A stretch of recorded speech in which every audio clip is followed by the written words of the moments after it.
You're fine. Keep talking. Yeah. They have pods. We're live. We're live. Yeah, we just always do random chat before we get this all set up. And I'll blurt out something everything really going. dumb right when it goes live. You're always known for that. Let me get the pop-out chat up. So I can't see chat. It's so hard to keep up with the chat. Everybody knows I do a horrible job of keeping up with the chat. No, I get frustrated with them and I'll say something, so I don't watch it. Okay, well, that's probably a good thing.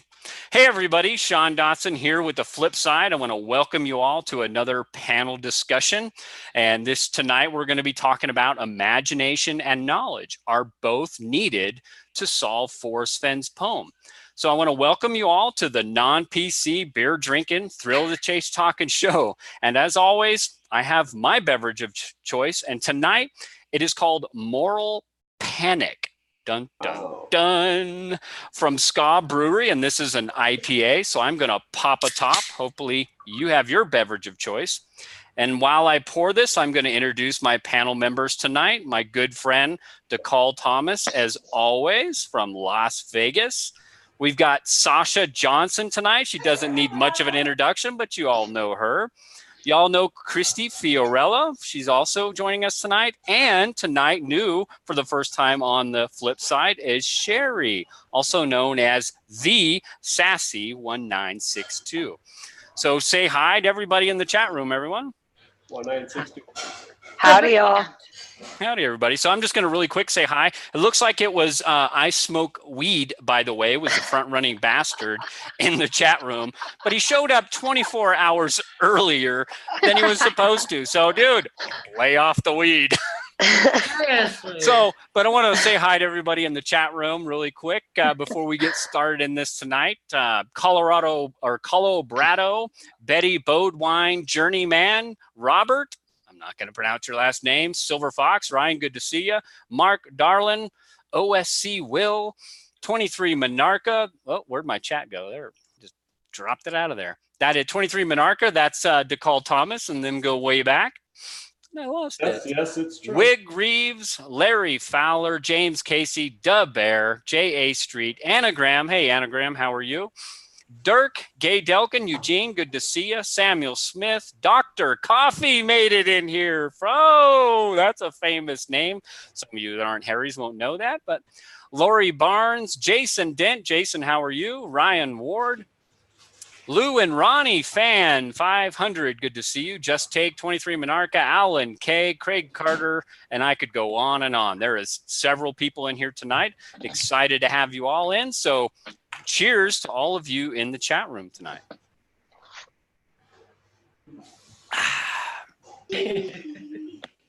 So really quick, I was chatting with some friends over there at Harry's, and we had a thread that was, talking about the Flip Side shows and everything. And there was some chatter back and forth about, well, imagination and knowledge are both needed in order to solve this. And I kind of think that may be somewhat of a consensus, but I want to get just the panel's thoughts really quick on what do you think? Do you think imagination and both knowledge are required to solve this? So I'll start out. Sherry, you're kind of our new guest on the show. I'll start off with you. Yes, I think both are. I think you need to have, one of my favorite things to do in an armchair situation is to learn about the person who's sponsoring the hunt. Yeah. And so that requires knowledge. And then as you're going through the steps, you need your imagination to figure out how this person would implement these things. That's kind of my favorite thing to do. It doesn't always work, but Well, it worked once for you, didn't it? Yeah. You got to get. I have to agree with Sassy on this. I think that she's absolutely right. I don't think there's any way to solve this without knowing who did this. Yeah. Yep. I mean, we've proven after 10 years, almost 10 years, that a linear way of thinking is absolutely not going to get the job done. And the only way you can truly understand how to approach this is to understand the person. And that's, you don't have to know the man to understand him. You can study the man without knowing the man. But we happen to know that Forrest is both literal and clever. So I think that's where we have both the imagination and the knowledge aspect of it. And we also have to remember when Forrest grew up and how he grew up. He grew up in a very simple life from a very basically normal family, and they came from meager means. So even though he's been world traveled, that upbringing will have affected the way he thinks the rest of his life. So he's a simple man from Texas who grew up in a simpler time in simple ways. I think that the internet has corrupted us into thinking we need more knowledge than we do. I think basic knowledge about basic subjects is on the table, but anything that requires physics or astrology or whatever else, I think we're stretching outside of his reach. We have to remember his beginnings. So I agree with Sassy. There's no way to solve this with just knowledge or just imagination. The imagination comes in how do we think like Forrest? Yeah. Way to put it. Yeah. Very good. Very good. The David Blaine hunt was very much the same way. The puzzles were so complex, it would blow your mind. People look at them and say, how did you ever make sense of it? The person that really solved the original portion of it, and at that point, I got into it 2 years late. I just went back and read what he had done, was an engineer. And worked in the military as a code breaker. So he had solved a lot of stuff and published it because he couldn't go anywhere with it. When it came right down to it, it was knowing David Blaine and his personality and things about him that led me to the treasure. Yeah. Did you talk to the engineer guy? Yeah. That must have been interesting. Hey, bro. He was actually very nice. He was he had poo-pooed my ideas from the get-go. But he was a very gracious winner. There was a lady and another guy who, however, he wasn't the winner. Were not nice and are both involved in this hunt. So now I'm gonna ask Christy, what are your thoughts on, do you think both imagination and knowledge are needed in this? So I'm on team imagination very much. I think at the end of the day, imagination is going to trump in this chase. But like both the ladies said, you have to have knowledge. And I think that, there's a few of us that are gaining as much knowledge as possible. And I kind of feel like a detective a little bit, and so, yes, I think it's both but I don't think you can solve it with just knowledge. I do think that at the end of the day, it's imagination. And I think Forrest continues to go back to how important imagination is to him personally. And that's one of the things that we're learning in our knowledge is that imagination is very important to him. So I think imagination is priority, but we need both. Sure. And Nicole?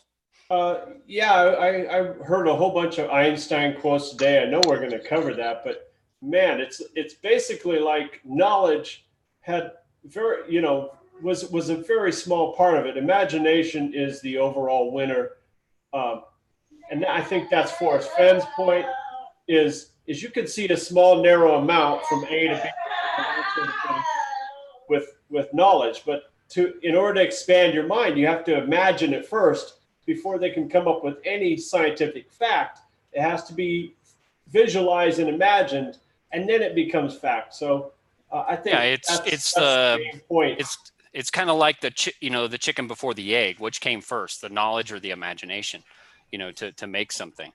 So everybody knows I'm kind of like more of a pragmatic person. I'm always believe that it's got to be centered around knowledge and everything else, but I think, talking about this tonight and actually thinking about this whole discussion, I've been talking about this discussion for about 3 or 4 weeks now and really had time to think about this, that, my mind is more about, there is kind of a balance between knowledge and imagination. I'm hoping tonight we can all, in the chat room and in the panel together can kind of go over this all together and find where we really think that balance is. Now, we're all familiar with the quote that Forrest Fenn quotes, Einstein, and this comes out of the Thrill of Chase book, which I'm sure all of us have with us, but it comes out on page 14 on the very last paragraph of that page in the beginning, where he says, "So I started to figure things out. Einstein said, imagination is more important than knowledge. And I had a lot of that. Imagination, I mean." So Forrest is admitting that maybe he didn't have a whole lot of knowledge, but he had a whole lot of imagination. Now, something I didn't know until I really started going into my background and researching and getting ready for this show is I didn't know that quote by Einstein isn't a complete quote. Right. And you're Sashi or Sherry, you're shaking your head, so you probably know that too. And DeCall and I were talking about this, but I'm going to share my screen really quick so everybody can see this. And I'm sure most of you have probably seen this, so it's probably not that big of a deal. So you guys, but this is, let me get this out of the way so I can actually read. Give me a second here. There we go. Okay. So this is the quote, and I had to look it up. And I didn't know this until I really started doing some research on this. But the entire quote is, imagination is more important than knowledge.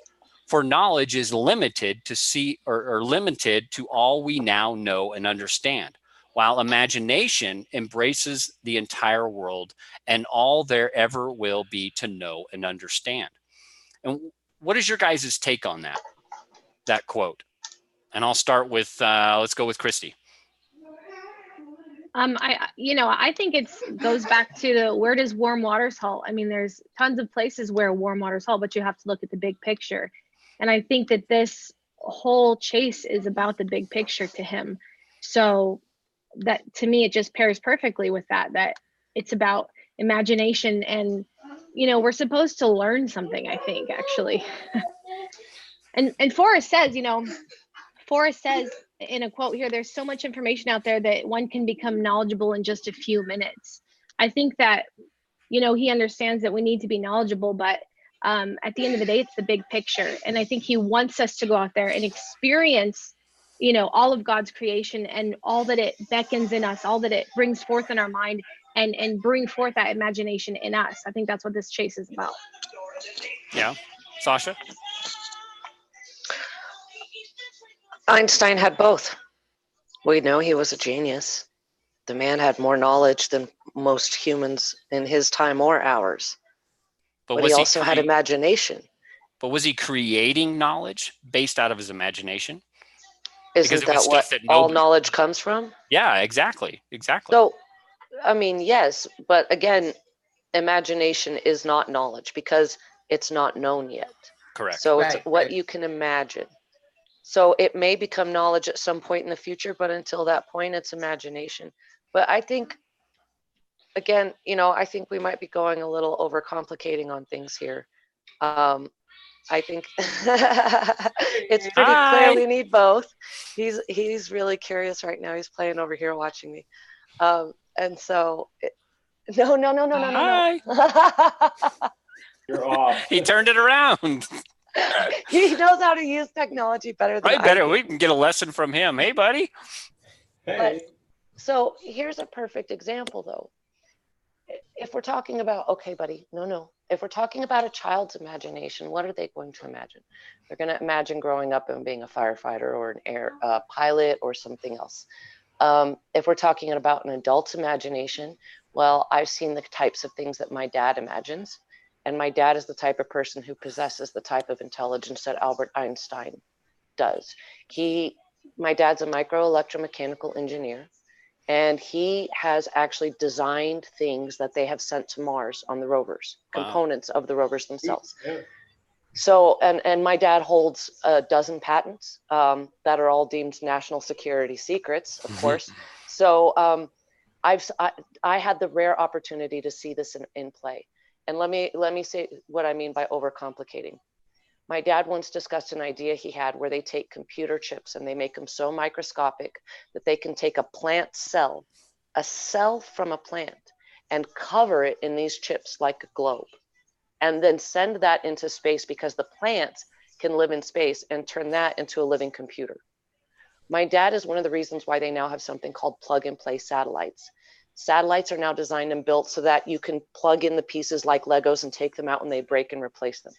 Almost all space components are now built like that. So again, you got to take it in context. We're not trying to imagine how to build a new satellite, guys. We're trying to imagine how a Texan and an outdoorsman hid a treasure in the mountains. There's only so many options. So yeah, I think there needs to be a balance too. Right, that's my point. I mean, if we go so far out with imagination, we're designing computers that go onto plant cells. Yeah. We really have to have a check and a balance. Some knowledge is required. Some imagination is required. Where do we strike that?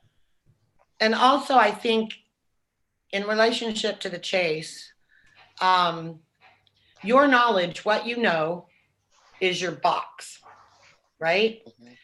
What's actually boots on the ground is outside of that box until you get there. Sure. And you have to use your imagination to see if the items that are in that box are going to connect with the items that are outside of the box. Does that make sense to you guys? Yeah. A little bit, yeah. Your knowledge base, whatever it may be, whatever level it is, from, you know, idiot to genius, is what you've got in your box, your tools to work with until you get boots on the ground. Because then once your boots on the ground, you have more data coming in. Rocks and trees and smells and sounds and sights and uphill, downhill, water, you know, and then all your plans can go awry, because if you haven't imagined that some of these things were there, you're going to have to, you know, reevaluate. But that's why I think there's a balance. You need to put the two together. And in researching and preparing yourself, you're trying to get as many tools into that box as you possibly can, so that when you do go boots on the ground, you have those resources at hand. So studying the book and studying Forrest and learning about freaking fishing laws that I never thought I would be doing. But I mean, you just never know what's going to come in handy. Well, an outdoorsman would know fishing laws. Right. An outdoorsman would absolutely know that. So that's in play, Sassy. And that's my point. And that's why I looked at them and put that knowledge into my toolbox. So here's a perfect example. So many people have come up with a home of Brown because of a Judge Brown, a Molly Brown. An outdoorsman from Texas is not searching public records for people's names. Right, right. That's the type of, I hear you laughing. Yeah, but it's true. It's true. It's true. An outdoorsman would never go searching public records for people's names. What would they do? They would search the local area for what's in that history. area. How about local history? That's right. Well, and an outdoorsman. Molly Brown's history, but I don't think that Forrest would necessarily be paying attention to local characters. And I don't know who Molly Brown is. I don't know who Molly Brown is. Unsinkable Molly Brown. I've heard this name for years, and I don't know who this person is. She was on the Titanic, and she survived. They called her the Unsinkable Molly Brown. What does that have to do with the Rocky Mountains outdoors, fishing, or flying, or treasure hunting, or Forrest Fenn? Well, yeah, but that's my point. There's some interesting people buried in the West Yellowstone area. That's last name Brown, and maybe Fenn knew some, Forrest knew some of these people. And maybe it's obvious to the locals, you know. So, I mean, sure, it could be in New Mexico or Colorado, the same situation, people or places or things named Brown. He probably already knew what the home of Brown was. He didn't have to go figuring it out. He already knew. Okay, well, that brings me to my next point. That's just too ambiguous. If home of Brown has to do with any single person named Brown, it's impossible to make sure you have the correct home of Brown. Impossible. Statistically and realistically, impossible to know you have the right person. So my point that I wanted to bring up about the imagination and knowledge is that there has to be a way that we know we have the right clues. Otherwise, it'd be impossible to make it past the first clue. Impossible. So there's just no... If you can't confirm you have the first right clue and move forward, there's no way that anyone could ever solve the treasure. So we know Forrest never named anyone Brown in his book. Right. So that should automatically tell you that that's most likely not the answer. But on top of that, we have to trust that Forrest did not take us down too many rabbit holes. Yes, we are going to have to go ways that are wrong, but there has to be a way to know you're right. And somehow. I've always, I don't know if Sean agrees with me, but I've always said, okay, those sort of things has to come from the thrill of the chase and Too Far to Walk and maybe Once Upon a While. They're not really confirmers, but we got to get the idea from somewhere. And is it a parallel idea? Is it like in my solve, it's the exact same trail 205 that he's standing on the cover of the book. That's where my salamander is. So that's why I think I'm playing it right. You know, let's redirect. Let's redirect and to call based on that quote, you know, coming from Einstein, the imagination is more important than knowledge, and then him expanding on that, the entire quote. What are your thoughts on that? Well, I read it today. It was a real eye opener because I realized, okay, if you're just thinking, how do I weld? How do I weld? Okay, it's not going to help you what you already know. You have to start expanding your mind with imagination. So you have to conceive and believe before you can achieve. That's Think and Grow Rich. You have to start to think about the possibilities, think about imagining different scenarios. And then all of a sudden you come up with, like Sasha's dad, new technologies, new ideas. The theory of relativity and these other things were not knowledge, of course. They had to be imagined first. Mm-hmm. And I, if I understand it right, Einstein was thinking about the fabric of space and that sort of thing. And then maybe you've seen that marble thing where they put the marbles down on a fabric kind of spiral. That's a fascinating lecture. And all of a sudden, relativity sort of starts to make sense, with the physical demonstration. Yeah. And how did he come up with that? He couldn't tie his shoes. He couldn't remember his name, but he can come up with the theory of relativity, So I think Einstein had said something when somebody asked him how many feet are in a mile, and he says, "Why should I pollute my mind with such knowledge that I could look up in a 5-minute search on an encyclopedia?" Yeah, now 5 milliseconds now. Yeah, right. Now, you can just look it right up. Do you, Sean, feel that part of the reason that he says knowledge is important is because you need to acquire some knowledge along the way in this hunt? Well, I think he said imagination is more important than knowledge when he's quoting Einstein. But I think if I could just say my thoughts on this quote is, it is true, that imagination is more important than knowledge, because without the imagination of the common things that we take for granted today, like lighting, like light bulbs and lighting and air conditioning and all these other things that we enjoy today, without the imagination to create those things, we would never have them. That knowledge wasn't there. It had to be invented. It had to be invented out of someone's mind, their imagination to create things. And like DeCall was kind of saying, is that he has the knowledge to weld. And he's had the experience to run into different welding situations and know how to take care of those things. But sometimes he's going to run into situations where he's got to use his imagination in order to make something meld together, to put something together, and even to pass on that knowledge to young students like he is today. But without that core knowledge and basis, he would never be able to imagine how we could put something else together. So right. I think that there is a somewhat symbiotic relationship between our knowledge and our imagination.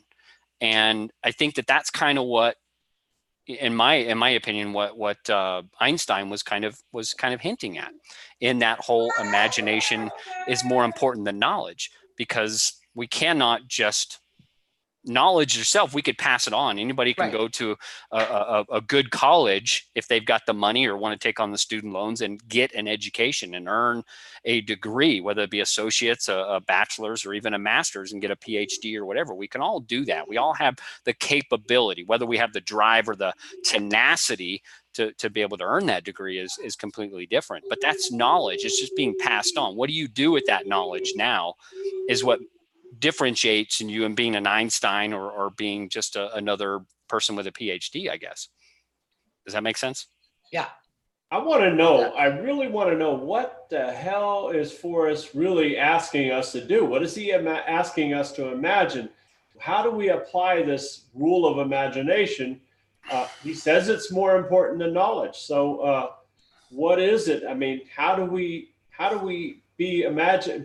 Are we boots on the ground? Are we imagining in the poem? Are we imagining something else? Well, if I could, Was Forrest Fenn using his imagination? And that's what we have to figure out. There's a lot of different ways of thinking of it. yeah. Well, let me bring up, if I can, and this is just trying to take this discussion to the next level and trying to incorporate these two together to really get us talking about, potentially, is there a separation in the poem with knowledge and imagination? And so I want to bring up and I'm going to share my screen here for y'all so I can bring this. Oops, not that one. Share screen. Yeah, Cherry Scant with Marvel gaze. Right. Jorg Monin says solve as a child would solve. So that brought up an excellent point. And I'll do that and then let you show what you're going to show, Sean. But Milan pointed out earlier that Forrest said he's always 13 inside in his mind. Yeah. I agree with that. I agree that if it's anything beyond what a 13-year-old could do, that's our limit. That is our limit. Would a 13-year-old be able to figure out how to search public records for Molly Brown? No. Well, Exactly. I mean, in this day and age of the internet, there's probably some 13-year-olds that but could probably we're not look shit up talking better than we about can. today's age. We're not talking about today's age. We're talking about Forrest Fenn, 13-year-old. Yeah, what a 13-year-old could come up with, but what an 80-year-old, 90, however old he is, 79 or 80, could implement. Sure. Because what a 13-year-old could implement in a tree or up a cliff. Well, think about, and that brings up a good point, Sasha and Sherry both, is think about the amount of knowledge versus imagination that a 13-year-old would have. A 13-year-old is about a sixth or seventh grade, right in there. They're most likely, what's their educational level? What are they doing at that time?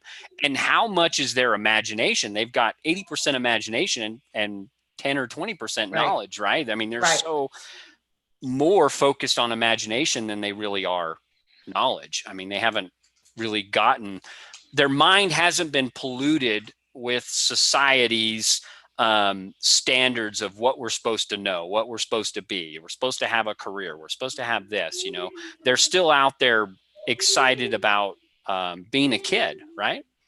What would your ratio be for a 79 to 80-year-old? What do you mean, as far as their imagination and knowledge? I don't know. I'm not 79 or 80. Well, let's hold on. 50-year-old. Hold on. I think I can answer that question. Okay. Because we know that Forrest Fenn spends most of his time at home in his den.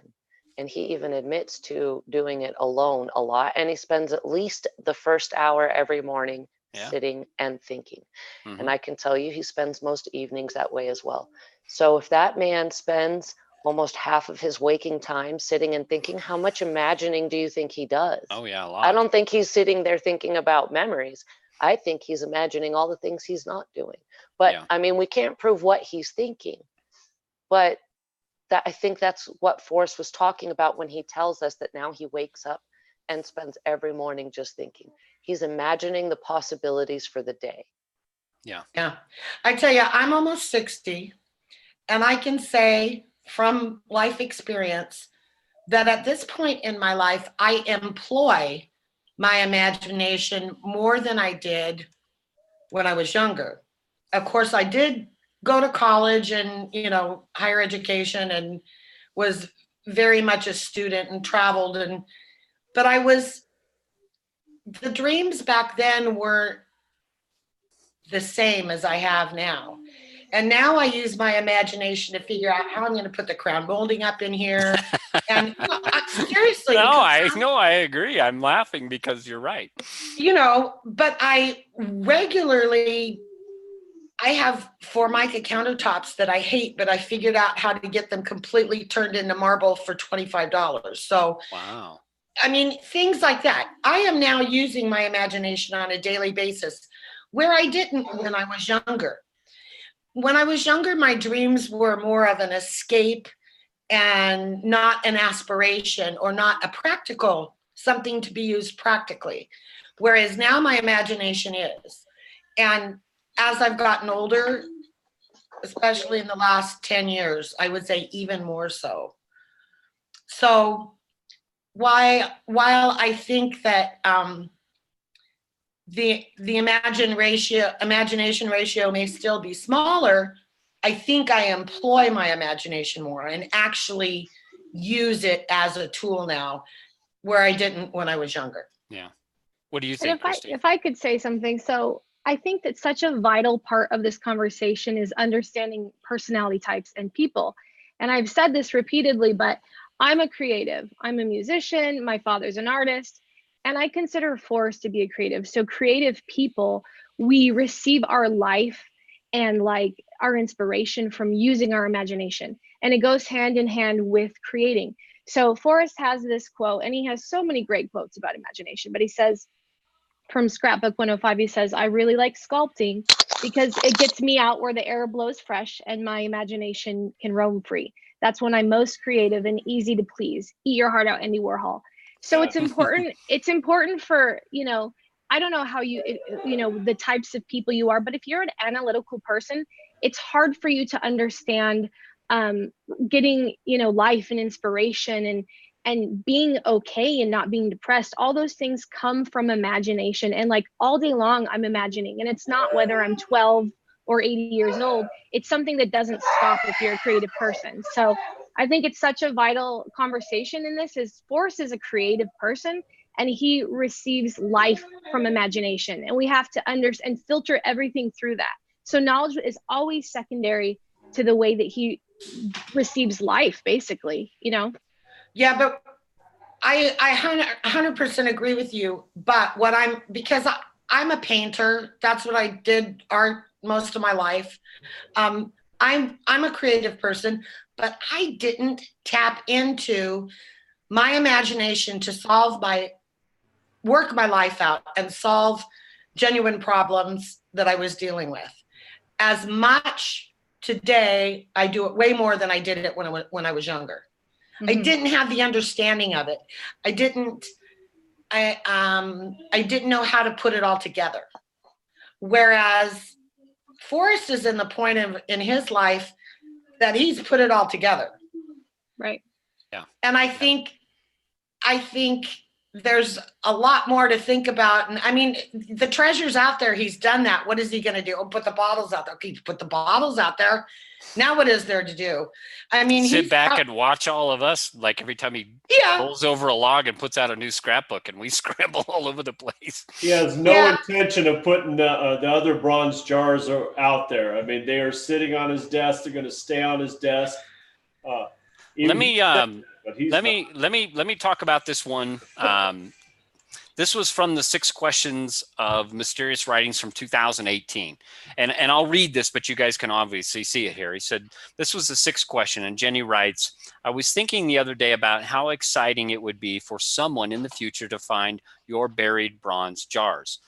Not only to prize the small items inside, but to read, imagination is more important than knowledge, which is on one of the jars. I find your desire to leave things behind for people to discover admirable. No matter whether I find an old valuable relic or unique shaped stone when out metal detecting or on a search, I love them. And so it is easy for me to imagine how awesome finding one of your jars will be. And she goes on. But this also got me thinking about imagination and knowledge and how best to solve the poem. You've said to marry the clues to geographic locations and treat the poem like a map. But I wonder, do you feel a person with only imagination or only knowledge is more apt to solve your poem? For instance, a kid living on the East Coast might have an amazing imagination, but not much knowledge about the Rockies. How much knowledge do you think a normal East Coast kid has to have to find your treasure? Or is imagination enough? As an example, would an East Coast kid have to become familiar with the Western ways, languages, and other manners of the Rockies? And then Forrest responds, It may be a while before my buried jars and bells are discovered because there is no visible sign that I have been there or I had been there. None are near populated areas, and landscape changes over time with growing vegetation and blowing leaves. But I am comfortable with the thought that eventually all 8 will be found. And he goes on, it helps to know something about Rocky Mountain geography when making plans to search for my treasure. Rocking chair ideas can lead one to the first few clues, but a physical presence is needed to complete the solve. Google Earth cannot help with the last clue. What are your guys' thoughts on this whole Jenny asking again about, does one need more imagination or more knowledge to solve this? And Forrest Fenn's response. Who wants to go first on this one? He's not really saying anything.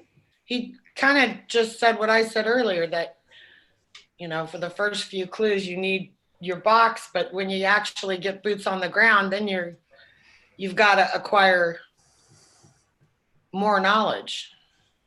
Okay. Because it's different. It's not everything that you've collected in your wheelhouse to do the first few clues to get to the point of getting on the ground is not everything you're going to need. Christy, Sasha, DeCall? I mean, he says a physical presence is needed to complete the solve. And he's also said that you can't see the treasure from Google Earth. So technically, I mean, as far as I can tell, you can still solve the treasure on Google Earth, but you need boots on the ground to actually find the box. But you can get within a general location. So I don't think that it means a whole lot, you know. I mean, that's my take. And he's not really saying how to use your imagination in any way here. He's not giving us the answer we really want to know. Is there knowledge? Is it imagination? Or what do we have to learn? I actually have a way that this applies in my search area, and I'll share it with you because I don't think it's risking anything. But in my search area, there's a rock formation. Now, I got to my general search area through Google Maps. And when I got to my search location, there's a rock formation, and you can't see that on Google Maps. Well, this rock formation happens to look very much like a pirate ship. And so I actually nicknamed it Captain Kidd's Pirate Ship. Now, that's not something I could find on Google Earth, and that required my imagination, just like if you were to lay in the grass and look up at the clouds with a child.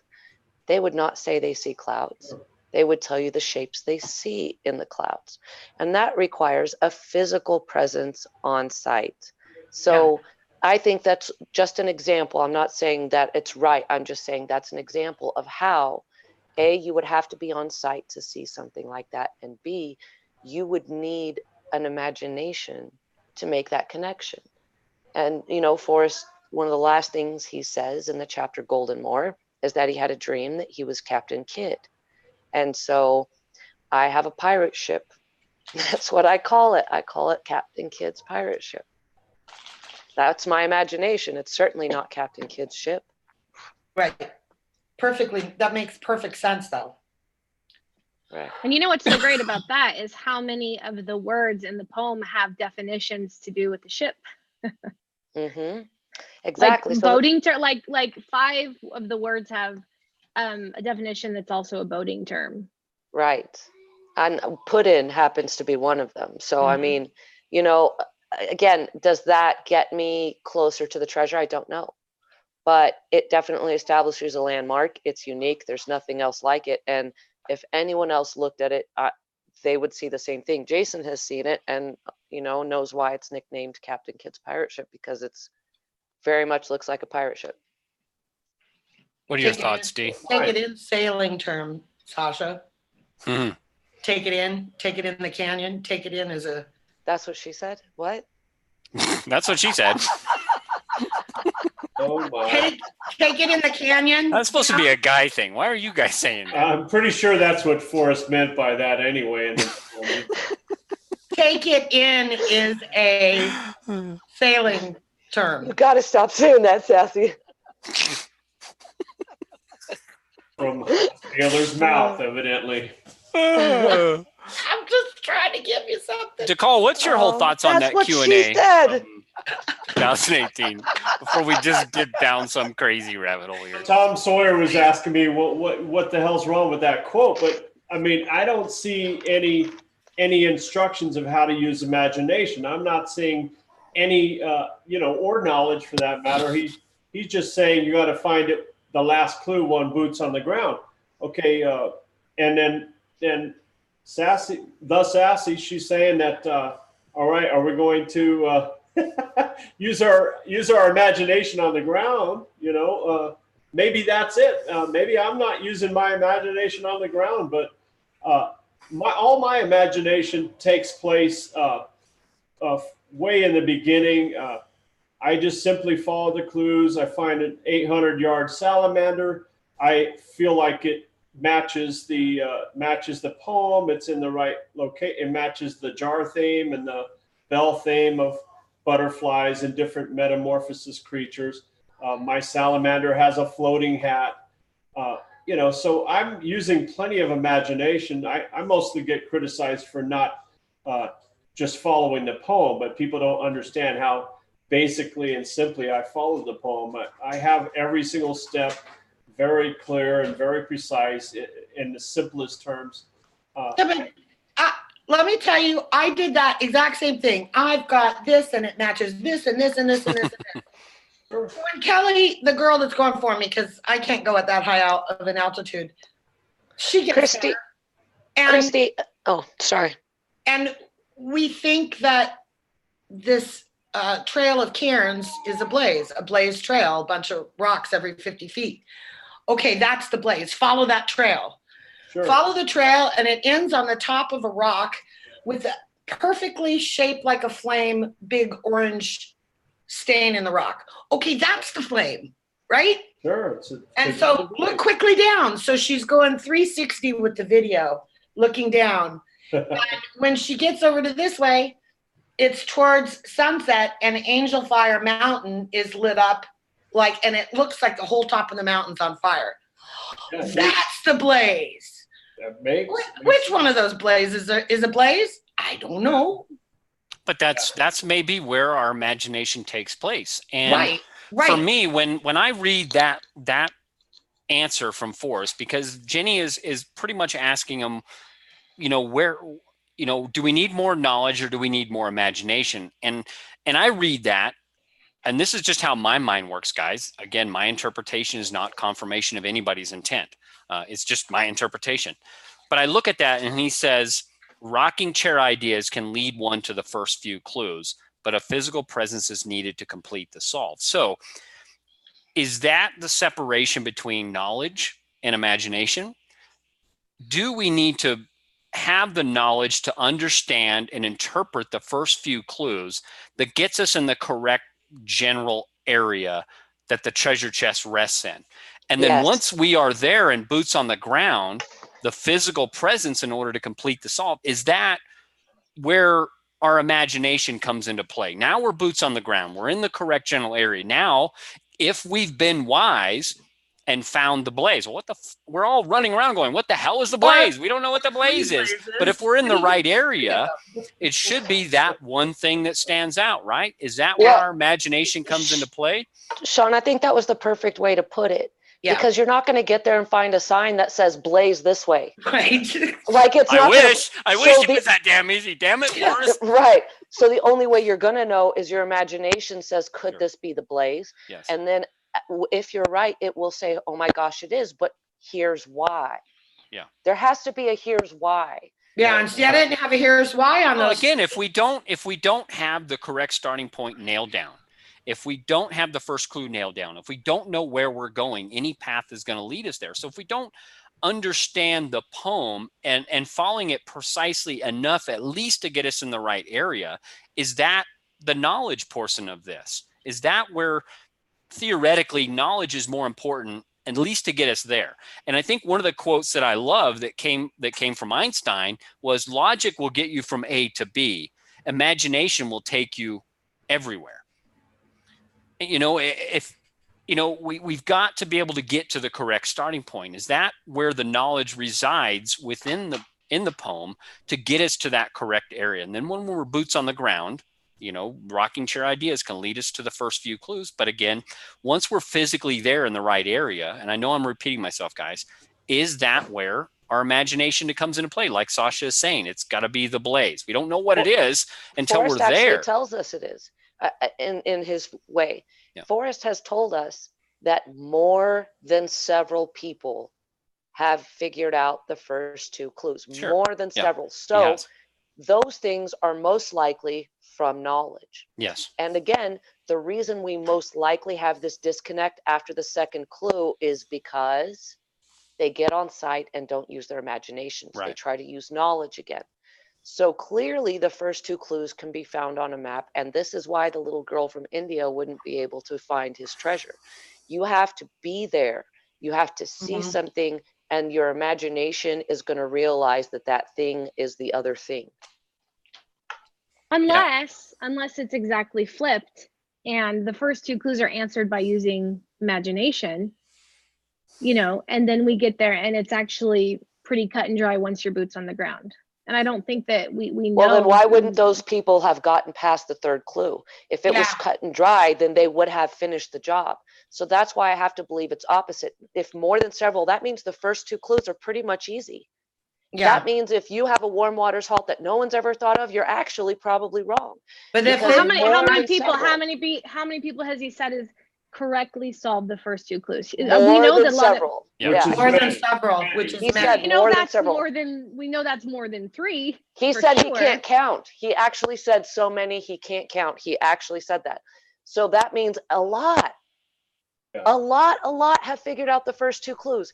And But the fact of the matter is they didn't know it, Sasha. It may be a simple answer, and we're overthinking two quotes and mixing them, Sean. He never said the more than several didn't know it.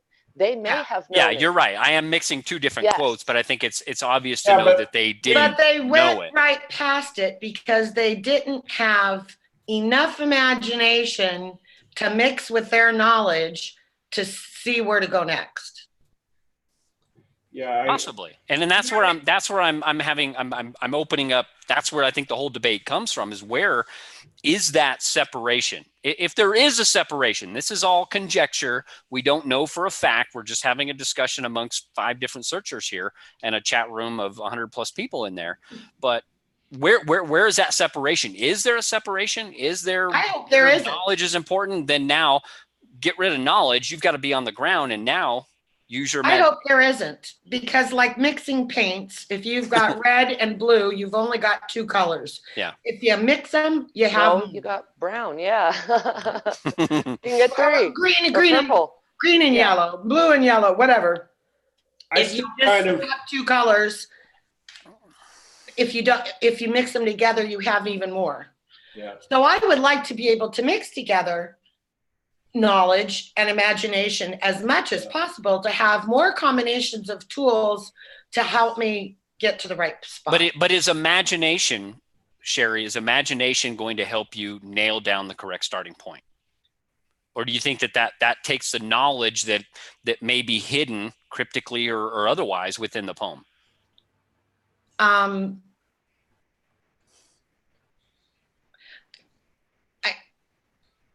Sean, it's the same question as how deep is a hole. We can't know if it's knowledge or imagination because nobody's solved it. Like we won't know until someone solves it. Yeah, like Sasha said, there's not a big sign out there that says "Welcome to the Blaze." You know, unless there is. Maybe there is. Well, I mean, I found where warm water's halt by looking at a map and finding this particular place, and oh gee, all these other things kind of line up to it. So I would say where warm waters halt, my first clue was definitely knowledge. It was stuff I collected out of the book and put it on the map, and it all was a convenient circle right around where I wanted to go.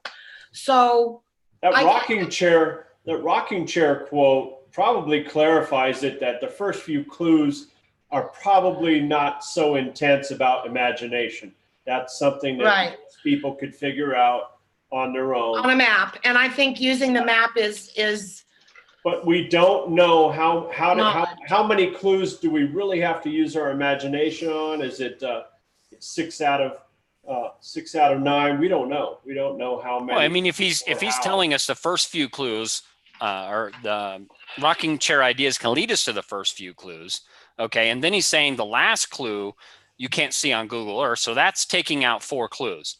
So there's potentially 5 clues that's really going to take you physically being there. At least we can theorize about. Cary Scant with Marvel Gaze is going to be an imagination stretch of the imagination, no matter how you look at it. That one is never going to be knowledge.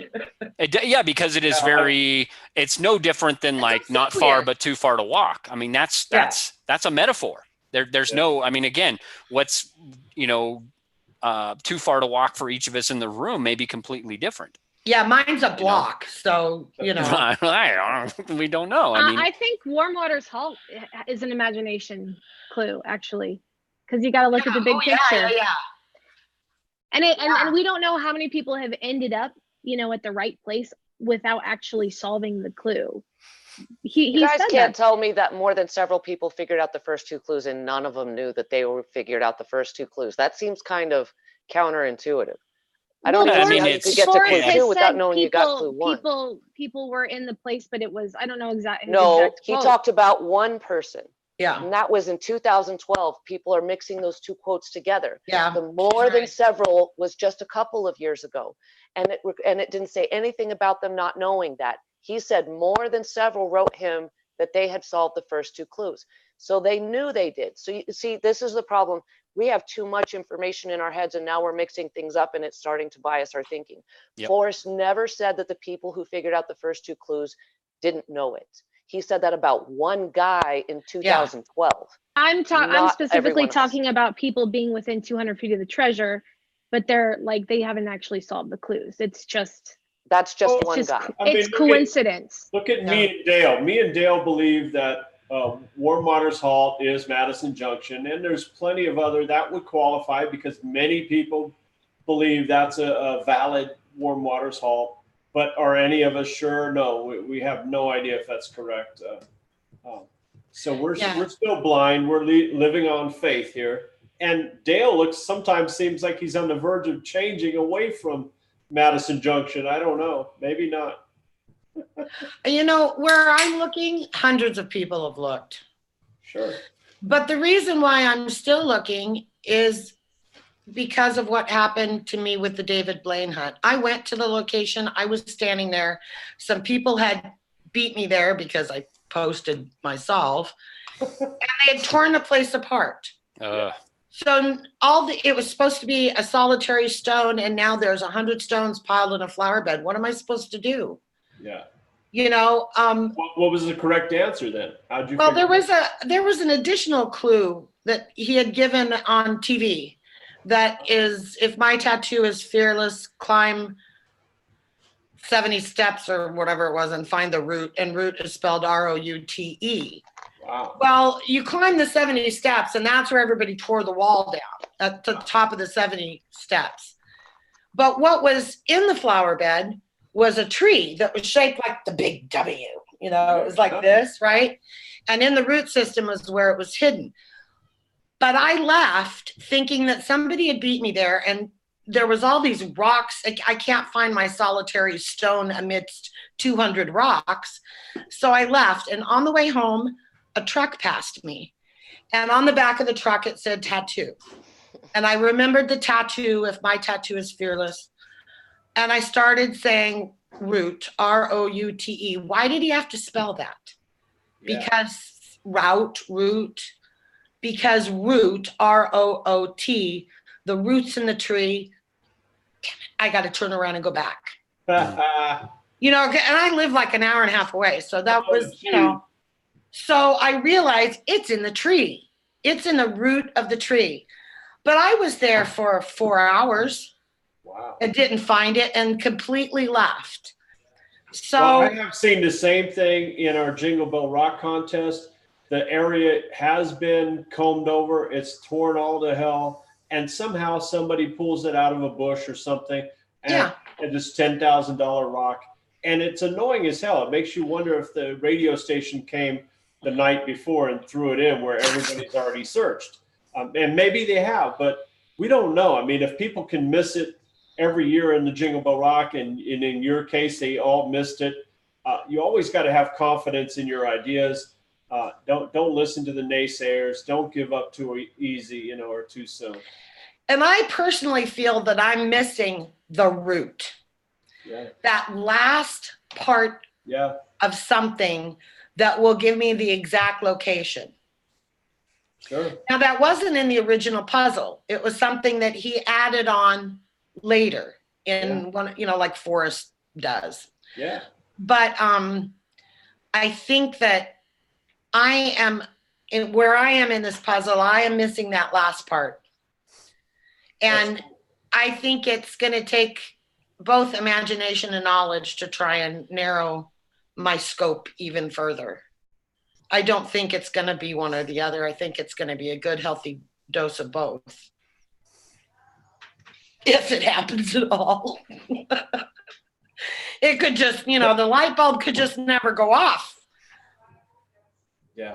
About as, same chance of it going on as it going off. So you know what makes me think of imagination is all of Forrest Fenn's doodles. Those are bugging me. Why the doodles? I mean, there's a lot of doodles and a lot of untold stories here, and you're forced to kind of use your imagination. I also like the Driftwood poem for imagination, and maybe that was part of the topic there, that Driftwood, seeing something in there. I think Forrest Fenn likes imagining, he was talking about people's autographs and imagining that person being there and trying to imagine things. Nicole, I have an answer for that. Well, in my theory, of course, but this is a perfect example of how a child might imagine, okay? Yeah. The stick figures, in my opinion, represent trees. And a perfect example of this is how he draws the women with the dresses and the big curly things in their hair. Yeah. Looks like a tree. So what are sticks made of? Wood. Stick figures are made of sticks, which are made of wood, which makes me think that the stick figures are trees. Sure. So and then, that's an easy stretch. Could be wrong, but just but it's would you be looking for trees that look like the stick figures? Or yes, yes, because they're very specific. I love your Captain Kidd ship, and then let's say you go quarter mile past that, you find some trees that match your doodles. I mean, I love that kind of. I don't think there's any symbolism in the doodles. I love that. Yeah. I doodle all the time. They don't mean anything. I didn't make stick figures. Yes, but Sassy, you didn't hide a treasure. Well, I think still don't think it's. I think the doodles kind of represent Forrest Fenn's many attempts at art. He's mocking himself that he can't draw. Yeah. He can't cast. He couldn't do the buffalo. He couldn't. But yet he still made a fortune in art without any. In my theory about the book covers being important, the stick figure on the cover of Once Upon a While symbolizes the searcher at the location where they're supposed to be looking down. Sure. So that right there is the symbolism. And that book is crammed with doodles. Hello, pay more attention to the doodles.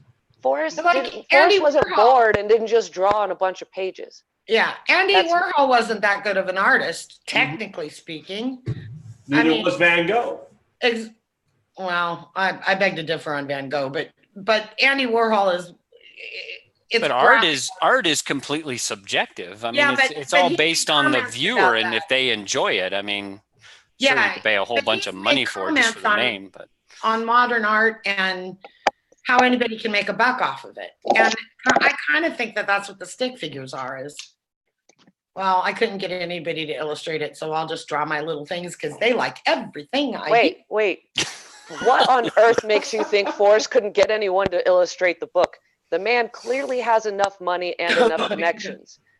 But what makes you think he couldn't get someone to illustrate? Or maybe he's just tired of somebody else doing it. Hey, I don't mind this thinking. Hey, we're brainstorming. We're trying to figure out what the heck are these doodles. Okay, wait a minute. Throw out some more ideas.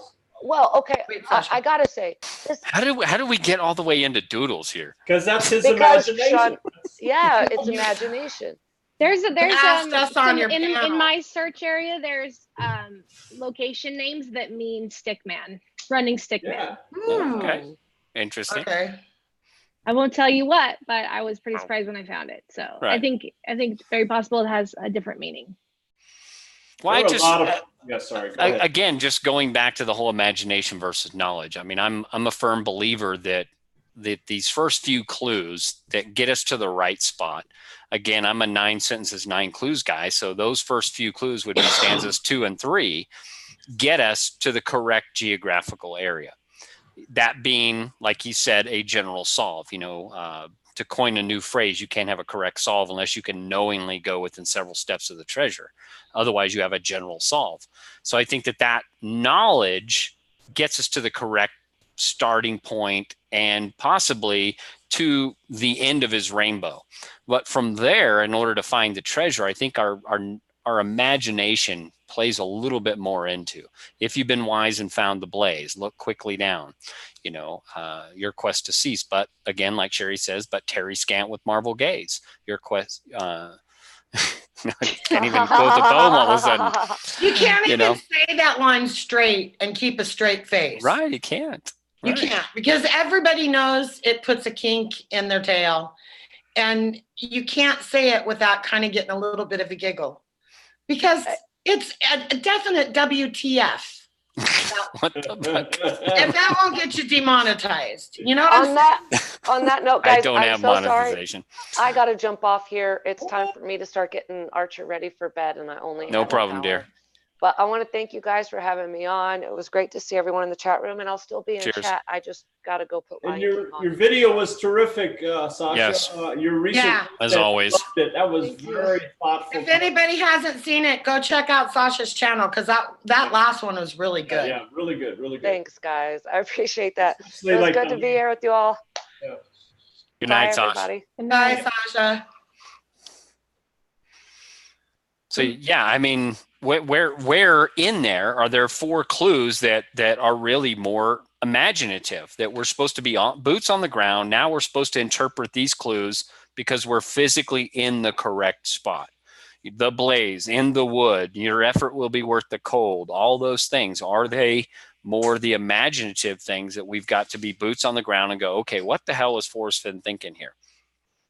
I'm sorry, Sean. I disagree with you on this. That's fine. I really apologize. don't. That doesn't make any sense to me. As a very creative person, this whole process for me has been creative.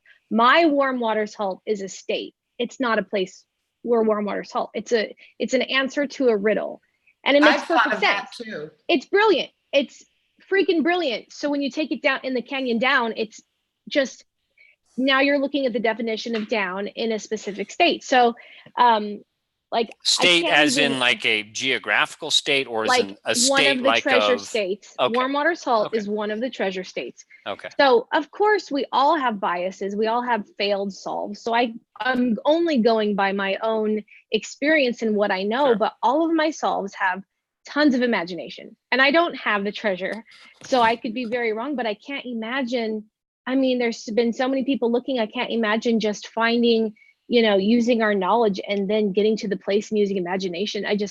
To me as a creative person, that's totally it's always backwards. imagination. I agree. It's always imagination. But how can imagination, if we're supposed to follow the poem precisely in order to get to the end of his rainbow and the treasure, how can imagination get us precisely to the correct area? I mean, we don't have no confirmations. There's such a risk of too much imagination. Yeah.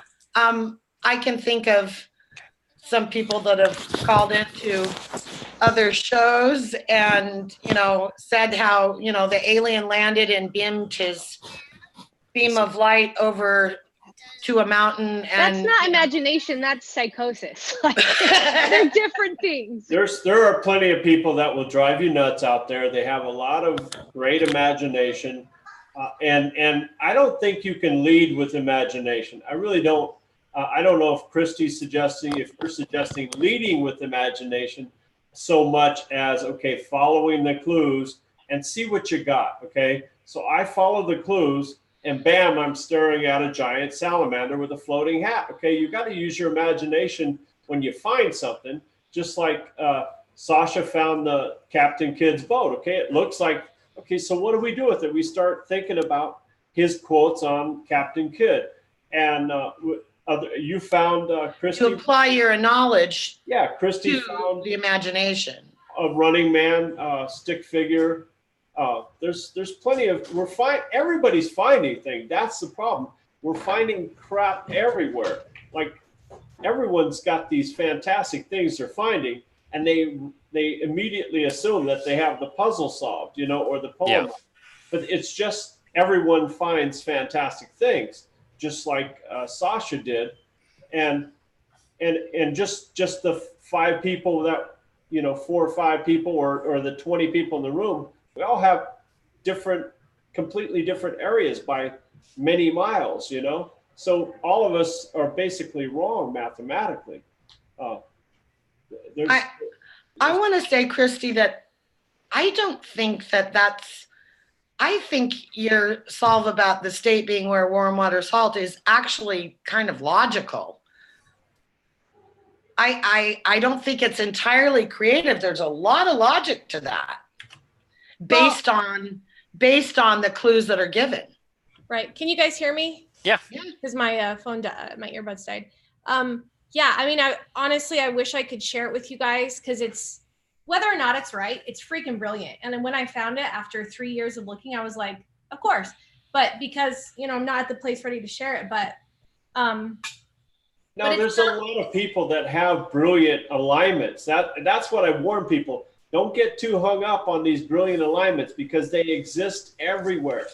Sure. It's kind of like the idea of a black swan event happens, once in 1,000 years, but there are many black swan events that happen during your lifetime, because they still line up somewhere. Okay. Yeah. You can't predict them, but they still happen in huge abundance. There are many black swans, and you're going to find many black swans in solving this poem. You just can't pick for sure the ones that Fenn has in mind, and you can't pick you can't predict the black swans that you're going to encounter. You can't. That's what makes a black swan. So just like a floating hat matching the scrapbook is spectacular, I can't just assume that I'm right because I have a floating hat. That doesn't mean I'm right at all, but it's still fantastic. right. I just don't see how imagination, because it is so subjective based on that individual person, their life experiences, their personal knowledge, their specialized knowledge, and everything else can precisely get you to a starting point. I'm not saying it's not possible. I'm just saying that it seems so subjective that we would be all over the place, like Takal is saying, all these different black swan events, that I think that we have to have the knowledge, and that knowledge may be encompassed within the poem to get us to that correct starting point. Then once you're at that correct starting point and you've got that nailed down, then the knowledge portion may be out. This is more of using mountain man wisdom to get you out of, the spot you're in, or to the right spot, But I think that it takes knowledge to find the right where warm waters halt, and imagination to know it's the right Okay. one. Because I think, seriously, if you look in those 4 states, how many possible where warm waters halts there are, you can make something work with Homa Brown and warm waters halt in every state. Well, and I think that's why it's so important that we understand the articles of grammar, and why, it's the canyon and not just, something completely subjective as warm. Warm could be a temperature, warm can be an emotion, warm could be many things. Yeah, but it's your imagination that's going to give you that gotcha. I got it. Yep. There's a lot of people out there with gotchas, that are saying, I know where the treasure chest is and I'm going to get it right now. Straight facts are not going to get you in the same place that straight facts and your imagination are. Well, that's why I'm saying there should be a balance between that then. Right. And that's why I'm thinking that we've got to have the knowledge to get us to the correct starting point. But it's your imagination that's going to tell you it's the correct starting point. And maybe. There's no confirmers in here. Yeah, no, absolutely. Right. There's not. I love that. That gut feeling, it's your imagination that's telling you it's the right place to start. That's why he says, look at the big actual picture. confirmers. Yeah. Well, yeah, and what is the big picture? Is the big picture a photograph in the thrill of the chase, or is it the big picture in the entirety of the poem or the book, or however you want to look at it? I think it's all of the above. Okay. Yeah, I mean, Forrest Fenn is confusing. He said a lot of stuff that means a lot of things to many different people. Every quote out of his mouth could mean something different. Our imagination is running wild with all his quotes, you know. Man, how do you put it together? I wish I knew. Yeah. I've tried to go out of the area that I'm in. I've tried to go into other states, but there's a part of my imagination versus logic process that says no. That gut feeling. That gut is a product of both imagination and knowledge. What state are you looking in? New Mexico. Okay, and then how much are you willing to say about your area? Anything? Oh, everybody's been there, and I told everybody where it was a couple weeks ago. I mean, you don't have to. But everybody was where the Blaine treasure was too, right? It's around the Moreno Valley, but you got to trust your instincts. I think you got to go deep, which could be dangerous. I mean, I like Cynthia's style. You know, Cynthia goes. She's methodical. She takes notes. She investigates an area and she moves on. I think, and she goes pretty deep, you know, in her research of an area. And then but I can't move on from this. And well, I can't move on. Part of the reason why I'm staying in New Mexico has to do with that conversation that we had before the show started with the 20 to 30 minutes. When this hunt first started, when Forrest Fenn was selling the books, the only people that were buying the books lived in New Mexico. They were not being sold all over the place. And when that book signing happened, there was like 6 or 7 or 8 people there. Yeah. In those days, it was not the Rocky Mountains. No other states were involved. It was just right up here in the mountains north of Santa Fe. There was no big deal about it. Forrest talked to everybody. He said too many things to people. I'll let you search in filter, and you know, because of that, originally it was just this little thing here in New Mexico. Unless he went and got the treasure and hid it someplace else 2 years later when he started saying it was in the Rocky Mountains. And don't forget, 2014, he publishes another book and puts Madison Junction right on the cover, you know, and starts talking about 10 miles of river. You know, yeah, because people started sending him. He would answer everybody that emailed him back in the day, and people would say, "I think maybe people that lived near Yellowstone were saying, I'm going to go look in Yellowstone because that's all over your book, and I think it's there." And then the people that were living in New Mexico were like, "Well, you talk about everywhere else, but you don't talk about New Mexico, and we know you love us here, so we're." But there weren't people from Japan. There weren't people from New York or Indiana looking for the treasure. Mostly everybody that was looking for the treasure was people that lived in New Mexico. Yeah. And it was a very localized search. It didn't start out being this big hoo-ha. When he eliminated Idaho, and is that it? I'm not cutting you off, but I think Idaho and Utah really clarified some things, what he was willing to eliminate. Huge areas, but not New Mexico, not Montana, not Wyoming, not Colorado. I think that's very telling that he did that. So, hey guys, I want to, there's been a lot of questions floating through the chat room, and it's not letting me go back to some of the real first stuff in there. So I kind of want to, you guys in the chat room, if you're paying attention, I want to open it up right now for you guys in the chat room to really pose some questions. Put the flip side, whatever, and I'll read them. So Stupor Chat is available right now. No super chat, Stupor Chat. Just put in there at the flip side and I'll read your question and we'll get there. But I know there's been a lot of good questions in there, guys, and I can't go back and find them all. But go ahead, Christy. K asked a good question earlier about if we could each give one example, excuse me, of a way that imagination, how we've and solved a clue with our imagination. And he said something about that earlier on. I don't know, Alan. I like to believe that my imagination has helped me solve clues, but I don't know that for certain because, again, I don't have the treasure. But a big part of one of my beliefs is why he says our effort will be cold is that I think that there is a river crossing, within the poem. Whether that's you have to physically cross it or that's just the path that the poem takes me across. That's just, again, is my confirmation bias. But I look at it and I go, okay, the only thing that's cold year round in the Rocky Mountains, at least in my opinion and interpretation, is water. So our effort will be worth the cold. So to me, that's, there may be a river crossing in this. Any of you guys, I got one from William here, but did anybody else see a question that went way back? I can't see chat. Okay. Well, I got one from William here. He says, at the flip side, panel, how is it hidden and what in the thrill of the chase leads you to believe it's correct? Christy?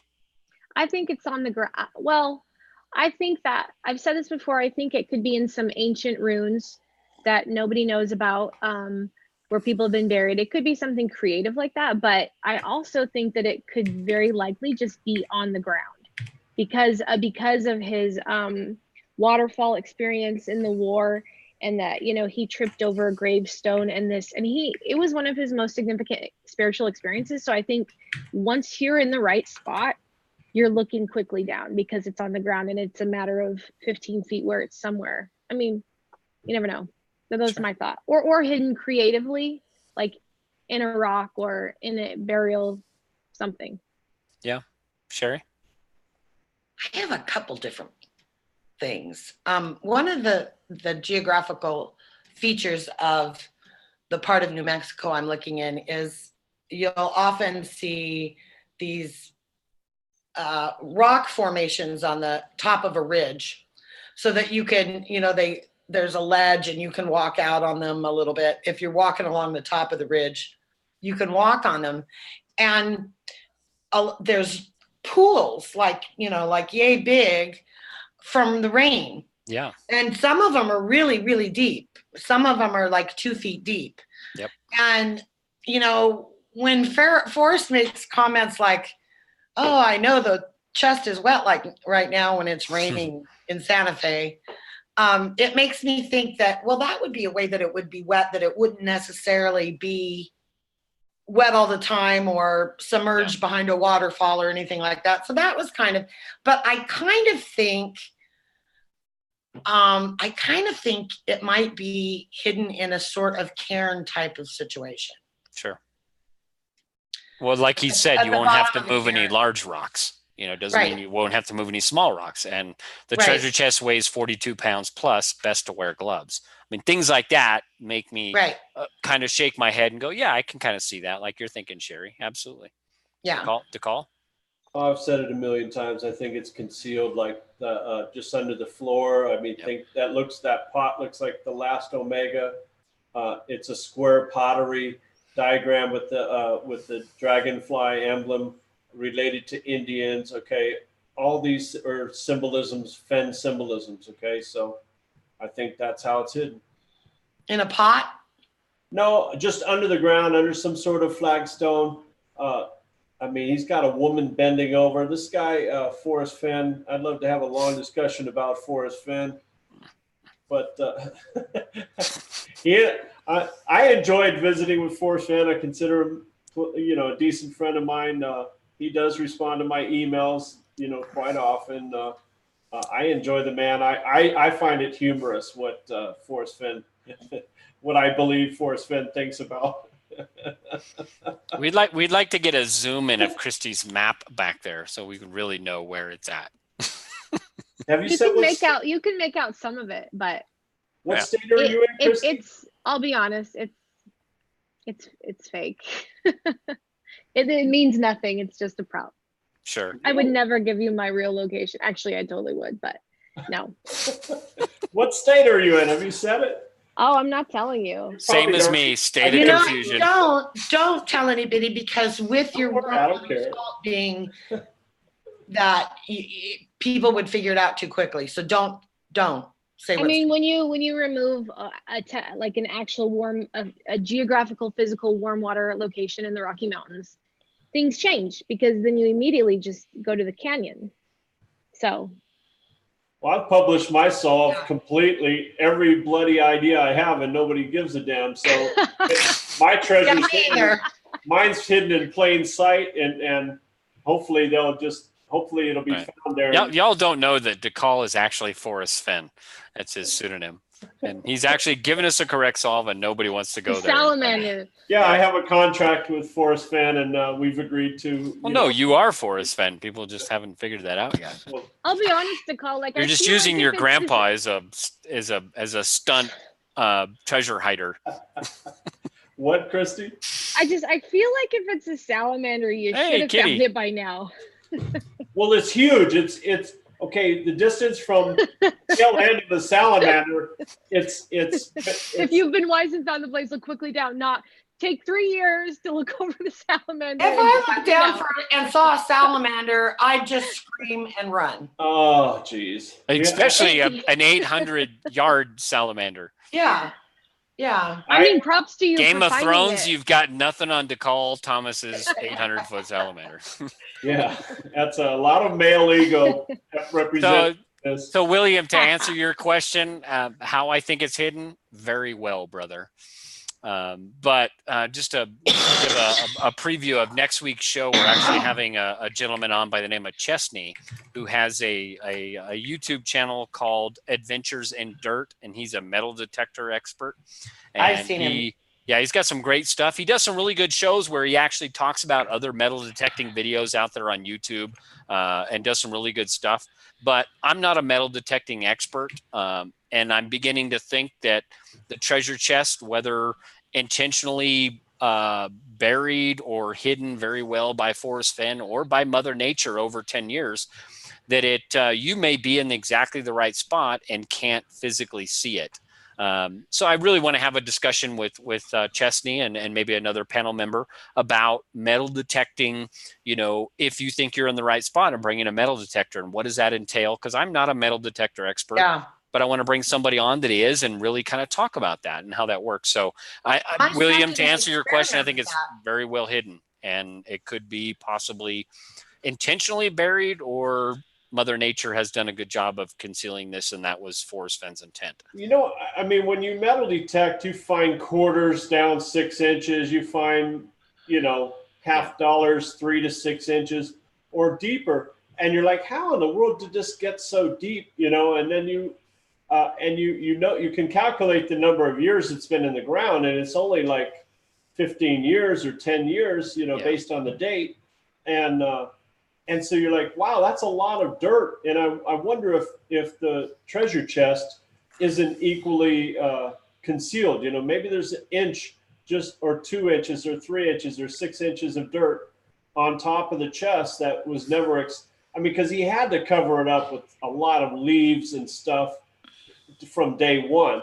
And that's all turned decomposed and turned to dirt, Well, it's like he responds. Sorry to cut you off, DeCall, but he says in that whole 2018 6 questions response, and he's talking about the bells and the jars, and he says it may be a while before my buried jars and bells are discovered, because there is no visible sign that I had been there, which makes you think, is there a visible sign of where he put the treasure chest? But then he goes on the depth, because he talks about the brass and the depth.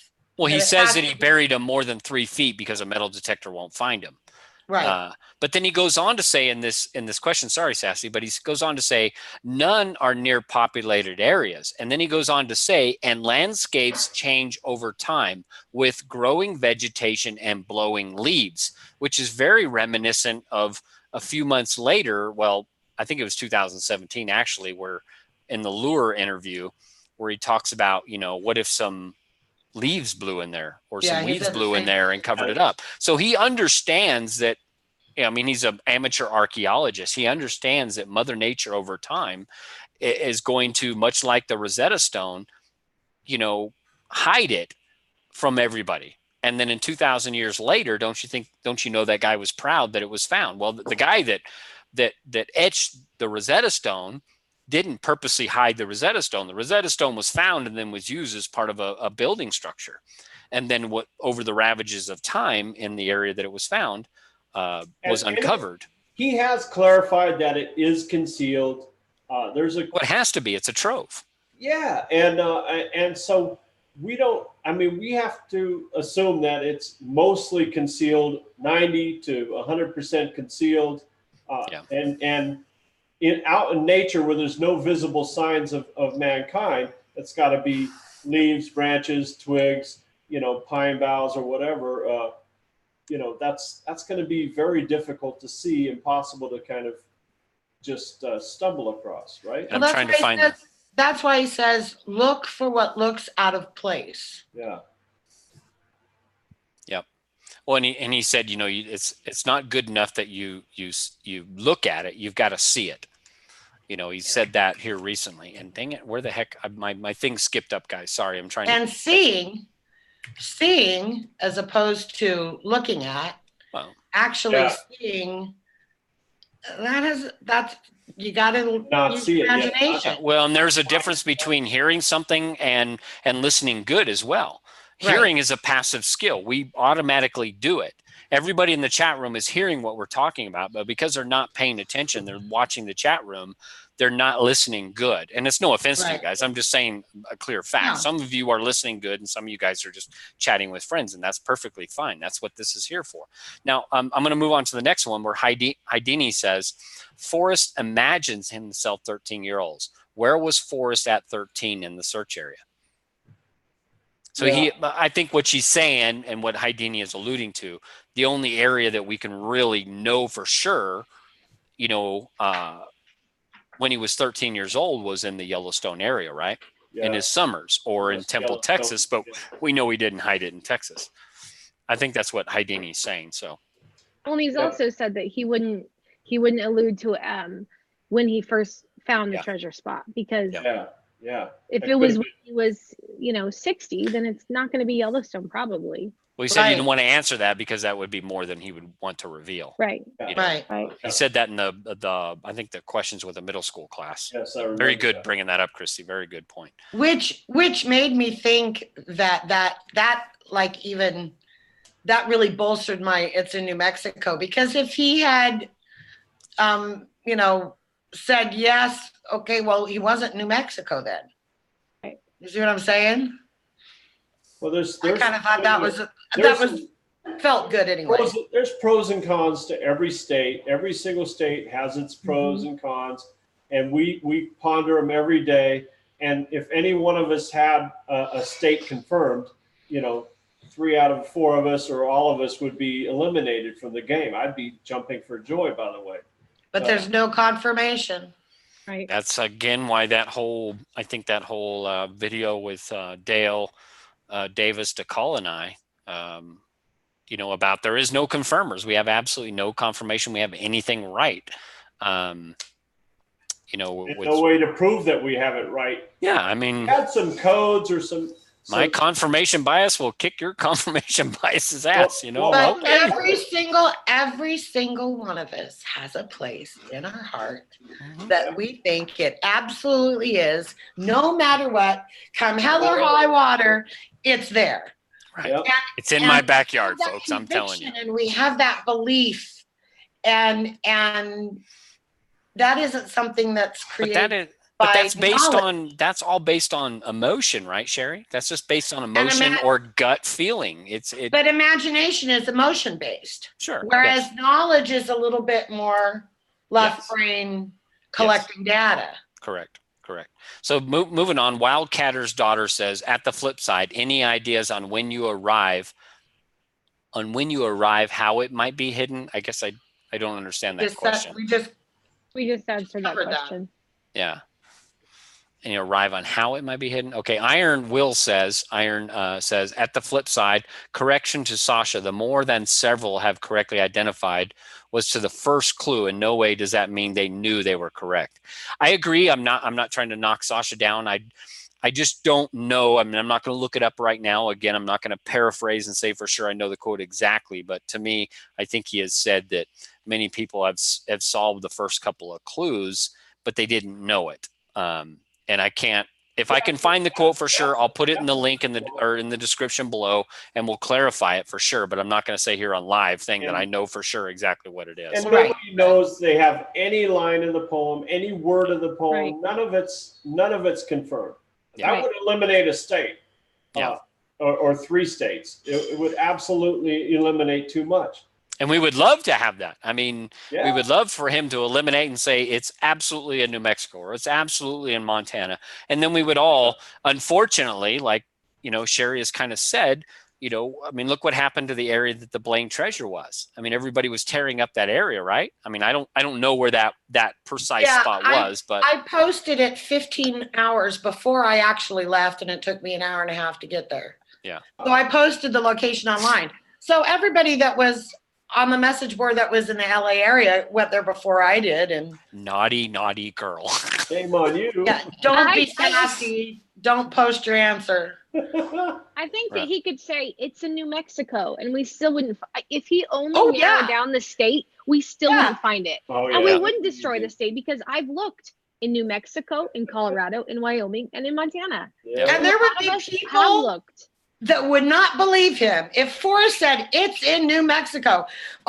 Forrest, it's in Colorado. But you really mean New Mexico, Montana. Yeah, exactly. There's going to be people that even if he came out and when this is found, there's going to be people that said that it's all made up and it's a lie and it's not true. Watch. You watch. I just hope nobody kills themselves. I wholeheartedly agree with you, Sherry. It's going to be utter. And I hope it's found before we lose Forrest, and he goes back to the dirt. But you're also going to have hundreds of people say, see, I told you, I looked there. He got there before me and found it. That's why I think it's so much more fun that whoever the eventual finder is tells us that it's been found, but doesn't tell us where it is. Yeah.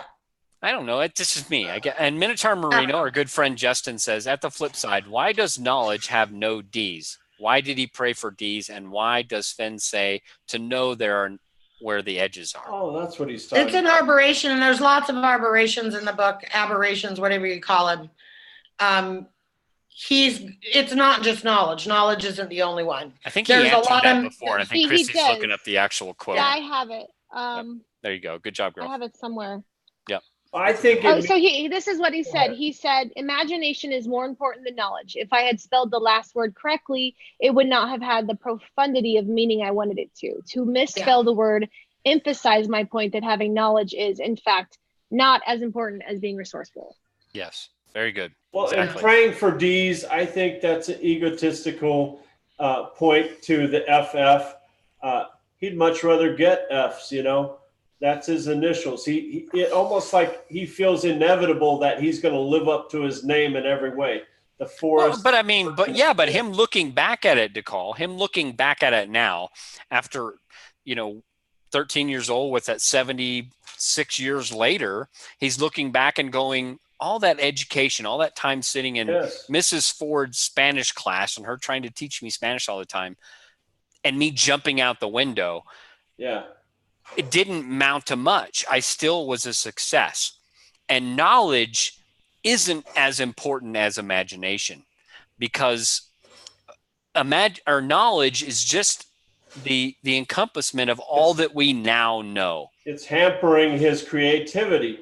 Look at these damn cell phones, right? I mean, why do we have cell phones? I mean, this is a stupid analogy, but we have cell phones because of freaking Star Trek, in my opinion, Yeah. I think he's also mocking the success of people that got A's. F's in school is the best thing that ever happened to him. That's what he attributes his fortune to, is getting bad grades and thinking for himself, using his imagination. Trial and error, casting bronze, going all in with skills that no one could teach him, that he had to learn on his own. That was the best. That's how he made his fortune. Yep. That's what he says. He may says think that, but I think the Christy's got it. Christy's got it. Go ahead. Christy's got the I mean, quote. I don't know exactly what you're talking about, but he's repeatedly said, he said, you know, my assets are not unique to me. I was savvy enough to take advantage of what I had, imagination and guts. And then later he says, my lack of experience and art smarts were more than offset by my imagination, guts, logical mind, and willingness to work. He tells us all along that he was never smart like the other kids. He was, you know, he couldn't pass school. He was always in trouble. But what he had was imagination. And he's showing us that through his life, he has been successful with this imagination and working smart and hustling. And I think that that's very important in this search. Like, he's showing us that it didn't take knowledge. And he repeatedly talks about that when he gets upset with the archaeologist who, you know, like, he lets the kids touch the paintings in his art gallery. He is always sticking it to the man, saying, you have all this information and you're not letting anyone do anything with it. Yep. You know, to his archaeologist friends. Like, so I think that that's important, that he has imagination and he made it with his imagination. You know, that's kind of, my dad was a Marine and a good old boy. Good old boy like Forrest. My dad and Forrest would have got along great. They're the same kind of people. But it was a thing in their generation that the people that were highly educated were not in your social strata at all. Yeah. And it was sometimes kept you on the outside of things. And my dad always resented people that had an education too, but I'll be damned if his daughter wasn't going to go to college. You know what I'm saying? He always made fun of people. My father was brilliant. His father worked on the Manhattan Project, so he was no shirk. But my dad was nothing more than a high school education and 5 years in the Marine Corps. And he was the same way as Forrest about education and PhDs and piled higher and deeper, he used to say. But he got by and he succeeded and he was happy, and he didn't have the education, but there's no way in hell his children were not going to have that. Yeah. So I consider that whole thing a little bit more of an emotional tell on Forrest than an actual existence. To me, it's deeper than what's on the surface. The lack of education and him saying, look, I was successful without it, blah, blah, blah. My dad used to say the same thing, but he was self-conscious about not having it. And he was a little tiny bit ashamed, and he was stick it to the man about it. But he probably knew in a way, Sherry, he probably knew in a way that he was a bit lucky, kind of like Forrest, because he had imagination, he was very resourceful, he was a hustler, he kind of got lucky in a way. And my kids are going to have an education. I don't have a formal education, but my kids will have a formal education because I want to give them that foundation and base to do well in life. Whether that knowledge will make them better, I hope that their imagination and their hustle and the work ethic that we instill in them will make them take that knowledge and take it to the next level, you know. Absolutely. And hustle. I agree with you. And I guess I'm just wanting to say that there's a little bit more of a wound and an emotional tenderness to his bravado about that than what people usually think. Well, and I do agree with you to an extent, but Forrest, again, because I dive so deep into personality types and stuff, I mean, he's a sensitive guy. He's not your average military guy. He hated Vietnam. He has regrets about it. We see that. He hated it. And I don't think that he's your average military guy. I think he's much more sensitive.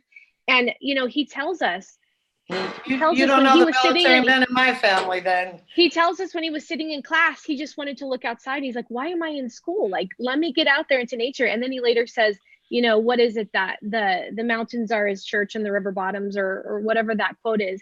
And I think that's what this is about, is like, go out there and experience life, get out of your head. I mean, that's my interpretation, of course, but get out there and experience this grandioso world that we have right in front of us. Well, that's I think the lessons that he's trying to pass on in the stories in The Thrill of the Chase, Christy. Right. I think we're also, and I know I've said this quite a few times, but we're also focused on trying to, you know, parse this book for subtle hints that are only supposed to help us with the clues, that we're missing the overall message and the life lessons that I think this man is trying to pass on through the stories in his book. And if he says in the very beginning of the book that, you know, the only purpose of this memoir is to share a few life stories. It wasn't, he says, I tend to use some words that aren't in the dictionary and others that are. I bend a little. My only goal in this endeavor is to talk about a few of my life experiences. And if a reader over the age of 12 doesn't see a little of themselves in this mirror, then maybe they deserve another turn. So really, what is the purpose of the memoir, but for him to really pass on and share these stories? The overall arcing intent, at least in my interpretation, in my opinion, is not to provide us with subtle clues that are going to help us with the clues, but to pass on life lessons from a man. And he goes back and he reads it and goes, well, shit, that may help them. That the way I write, the way I talk about things, or maybe this subtle thing in there may help them with the clues. And like Sasha said very well, if you don't understand the man, and I think Sherry, you talked about this too, if you don't understand the man and understand the architect of this, you know, you may not understand the poem or how he wrote it. And I agree with that in some ways. You know, the underlying theme of inclusivity, you know, he really tries, just with little comments here or there, tries to knock down any walls or barriers between class or education or where you live or whatever. I think that also has something to do with the success of the chase. Yeah. And guys, there's a lot more questions in here. I know people are flying them by, and I don't want to miss anybody, guys. Sorry. I hate to cut anybody off. Walking Among the Lions says, panel, what does wise mean to you, and how does imagination apply to it? DeCall, what does wise mean to you? Oh, I mean, I apply it directly to the Lewis and Clark story, the wise, you know, threw away the map. It fits perfectly in my solve. That's where they went out is where they would have needed the map. That's, you know, right where my geoglyph is located. So I'm directly related to that story. But I think there's plenty of other additional ways of looking at the word wise. Sure. I got Sage Peak right there, but I don't know how to look at it. There's plenty of ways. Sherry, Christy? I have the Kung Fu theory. Remember the TV show? Everybody was Kung Fu fighting. Yeah. Come on, girl. Do you remember how Carradine would always say, you make wise grasshopper. Now you're really aging yourself, Sherry. Yeah, well, he always used to say that. Make a wise choice, grasshopper. Yes. So in my solve, there is a point where there's an intersection and there's like 5 trails. Wow. Which one are you going to pick? Yeah. So one of them is going to be the right one. And, you know, it's kind of like Indiana Jones got to pick the right chalice. Which one was? Sure. You know, the Holy Grail. You know, it's if you've been wise, you pick the right one. Nice. Don't choose poorly. Don't choose poorly. So in my solution, in my location, you've got to make that decision. So it kind of just fits with the whole choose wisely, grasshopper. So my current solution, I mean, changes from solution to solution, right? My current solution is actually along the lines of something that Toby had talked about a while back, and it's a reference to historically the people who were wise and found the blaze, which were the 3 wise men. Oh, the 3 wise. Oh, okay. So it's a riddle, and a lot of my current solve is a riddle, and if I could just say, like, that's how I'm pairing my imagination and my knowledge is, you know, my solve it's an actual physical geographical location, but it's layered. So you can solve it one way and you can solve it with the riddle imagination way, and they both go down the same route. And I think that the right solve will have layers of that, where there's, multiple ways to get to the right location. But Forrest is clever, and I think his cleverness is the number one way that he's using his imagination. So when we actually solve this thing, we're going to say, you dirty dog. Yeah. There's going to be a lot of aha moments, I think. Right. Sure. So to me, it's a riddle. It's part of, if you've been wise and found the place. Gay Delkin asks this directly to you, Christy, but he says, on which state she thinks it's not in. So which state would you eliminate? Oh, man. Well, I've never had a solve that I'm so, like it's so in my heart. Like I'm not like married to any solve. I've had a few really good solves that I feel were very clever and good solves. They weren't, I don't know, they weren't correct, but right now I'm not looking in Yellowstone area. I'll tell you that much. Nice. Yeah. You got something out of it. No offense. I think many people would take it. I've looked in Yellowstone. Okay, Sherry? That I think I caught up with all the questions here. Let me just check here, make sure. I like the idea of wise equals Wyoming. That's But it doesn't fit in the poem. If you've been wise, now you're in Wyoming. Congratulations, you have 360 square miles or however, however big Wyoming is. I've driven through Wyoming. There's a lot of just space. Yeah, there's a lot of no self-service. Yeah. No, I know. It's Sasha's in the chat room. She says, flip side, he didn't say they didn't know it. Two different quotes. You may be right, Sasha. We'll do some research on it and clarify it. I don't want to try and clarify it on live, but there's a lot of different quotes out there. There's a lot. It's too impossible to break it down into one. He did say that, like Sean is saying, but we're not trying to disagree with Sasha at all. Yeah. We're not. And you know what's interesting is what's out there aside from Dale's site. Dale will have a quote, and then some other site will have a quote that's almost the same quote, but it's like a word or two different. And it's like, oh, come on, can we have some uniformity, guys? And that's why I've said there's just so much noise out there. And again, I get beat up because I claim to be the poem purist, and everybody says, well, you know every quote out there and blah, blah, blah, everything else out there. Yeah, sure, I know that because I didn't start out as a poem purist. I still love going down all these rabbit holes with everybody because they're fun. They're entertaining. I enjoy them. I learn something. But at the same time, they're not the foundations of my solve.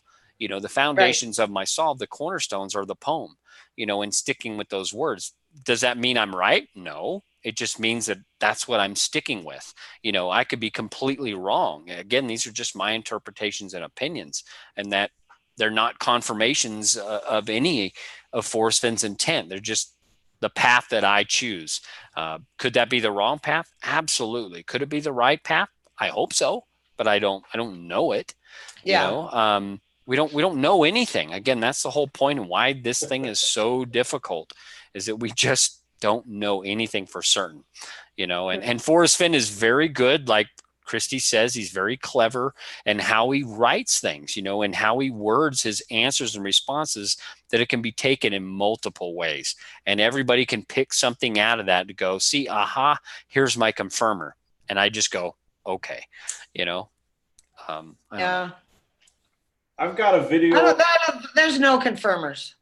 No, there's not. I don't think there is. Let's not play. Let's not pretend. Let's not patronize. I mean, there's no confirmers in this. There's people obsessing over their alignments, but they don't have actual confirmers to be sure. Nobody is sure about it. The only confirmer we're going to get is the day it's found. Yeah. Yes, absolutely. And that's what we've said for a while. Sassy, is that the only confirmer is recovery. And at that point, what does it matter how you figured it out? Whether you said you threw peanut butter up against the wall and that told you it was in Montana or New Mexico or Colorado or Wyoming, it really doesn't matter. And who are we, the non-finders, to question the finder? Well, you didn't find it because you didn't use that hint on page 14. Okay.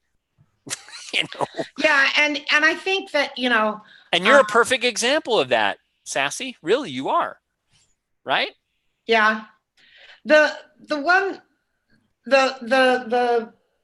thing that's going to happen after it's found, say I started at Agua Fria Town, and Forrest says, well, the real answer was supposed to be Agua Fria Peak or Creek or Pond or whatever. But I still got to the same endpoint, you know? But everybody's going to say, oh, she didn't start at the right place. Yeah. Hers isn't the real solve.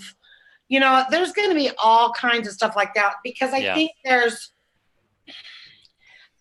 room for error Interpretation. in following this and coming out at the correct location. Yeah. And I think you're going to have people that are disappointed that are going to harp on that. Yeah. Unfortunately. And Sherry, that's why I've said so many times that I think that whoever finds this, I think we're all somewhat going to own a piece of this solve. You know, that we've all, this is, whether we like to believe it or not, this is all a community effort. And you know, somebody that solves this as the eventual finder may not even be in the chase right now. You know, and 6 months from now, they may see some clickbait about treasures that haven't been found yet, see this Forrest Fenn thing and put it all together and go right to the end, kind of, and kind of not exactly like you did, Sherry, but kind of like you did, was able to figure out the home of Brown based on all this out. They don't know it for certain, but they go there, they go to the metal detector or kick over the right log or whatever. And holy shit, there it is.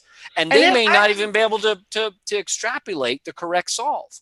They might say, I found it here, and here's where it is. That's cool. If somebody listens to what I said and say, hey, I'm going to go up and see those 5 trails that she's got and where they take off, and I'm going to follow those. Yeah. If they found it, yes. Because they did they took it to the step further that I couldn't take it. I hope somebody does that. Yeah. I hope somebody says, hey, Sassy, I hated New Mexico, and I was never going to go there until I heard you say, hey, back in the day, we didn't have the Rocky Mountains. I would love that. I would be. Because you probably did that, right? Did you not do that to like those people that probably figured out everything before you did? But in the Blaine treasure, did you not have somewhat of confirmers that certain previous clues that were in those chapters, hidden in those chapters, like in the Blaine treasure? Were there confirmers in that? Obvious.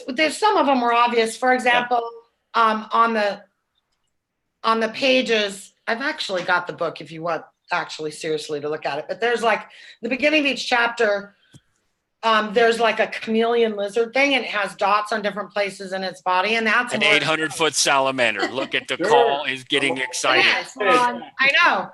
And it's in Morse code, so you just have to figure out. And what does it do? It comes down to a sentence. Well, there was like 21, 24, 28 sentences, whatever there was. 41. Hidden, I don't remember. Hidden in the book. I found most of them, and then I found the online message boards. Yeah. Because I didn't know what to do with them. Yeah. And basically half of them were telling you what to do with the other half of them. Oh, and it was a reduction of letters so that each line was reduced and reduced and reduced until it was just these letters. Then we had a dead end, and I had actually worked on that reduction. So it was kind of a community work. Okay, now what do we do? It doesn't anagram to anything. Yeah. Well, at the very back of the book, there was something that looked like a telephone number. And of course, if you lived in Los Angeles, people would say, hey, no, it's not Los Angeles telephone number. So I knew it wasn't a phone number. Okay, well, what is this number here if it's not a telephone number, right? So I realized it was the same number of numbers as we had sentences left. Oh. So one was a 3. I got to get it down to 3 words. One was a 2. I had to get that one down to 2 words. And then, so it was like 3 words, 2 words, 4 words, 1 word. Then you put it all together and it said, Laurel Canyon, it basically spend the treasure wisely, enjoy it. It basically gave you the address. Yeah. Wow. So, and I knew that the address was also his tattoo, and I knew that the Fearless DVD was filmed at this house. The Fearless was the name of his DVD that he was in. Yep. So it took me to the location. And I said, hey, I think the phone number is not a phone number. I think this is what you have to do. And then you just anagram it and it says, Laurel Canyon. And that happens to be the road and the address of the house. And everybody says, and it blew up. And then you're so stupid. That's so stupid. Okay, fine, whatever. I posted it. And then I started thinking about it and thought, well, maybe I'm right. Maybe I ought to go. Yeah. But like I said, by the time I got there, at least 3 search groups that I knew had already been there. Well, guys, I'm going to cut this off because we're getting up on the 2-hour mark here, and I hate to go over 2 hours anytime. So we're going to wrap it up really quick, guys. DeCall, Sherry, Christy, any last words? Feel free to check out my, I have a video on imagination or knowledge. It's on my YouTube channel. Crank up the speed if it gets boring. Listen to my salamander mini Hollywood theories. And the sound of a chipmunk. Yeah, or friend me on Facebook.com/DeCall. Christy? Yeah. When are you going to come out with a new video? Are we going to get a new video from you? Yeah, I just started a job, but I'm liking the videos. They're going pretty good. I'm getting a little bit of a following. So yeah, I'm gonna make some more videos. The next one got a great camera for it. What are you running, an SLR or what has Ben got? Yeah, well, I'm a photographer, so I have a DSLR already. Okay. Yeah. So I shoot with that, and Very good. I have audio equipment. So yeah, I'm on Team Imagination all the way. Yes. And I will be so disappointed if this solve doesn't have a ton of amazing, clever imagination. Sure. Sherry? Check out K-Pro and Calazar's marathon this Saturday. Yes. I'm going to be on the women's panel. There's going to be a lot of good discussion. There's maybe a mega guest. We won't know till later in the week if that person wow. Yeah. Hey, listen, Christy says mega. And yes, she exaggerates, but in this case, I don't think she's exaggerating. I think that would qualify as mega. Isn't it Suzanne Summers or something? I don't know. That's what everybody's been teasing her. Peggy's going to come on and tell everybody what state it's in. Wow, nice. That would be nice. We're going to get Peggy on here, and she's going to tell us all, Forrest hit it in this state. Oh, wouldn't that start some crap? Yeah, it would. And wouldn't everybody get the quakes if Forrest came on himself for an hour? Well, that would be awesome. We would love that. Absolutely. Yeah, so I think it's worth tuning in, trying to figure out what the deal is. So. Absolutely. So guys, again, this show tonight has been about imagination and knowledge are both needed to complete the solve. And me, I'm always the pragmatic, the poem purist. It's always about knowledge and everything. But I truly believe that at a point somewhere in solving this poem, I think imagination then becomes more important than your knowledge. And I think that really becomes when your boot's on the ground and you're in the correct spot, that solving those other 4 or 5 clues really becomes dependent on your imagination, and it will only make sense if you're in the right area.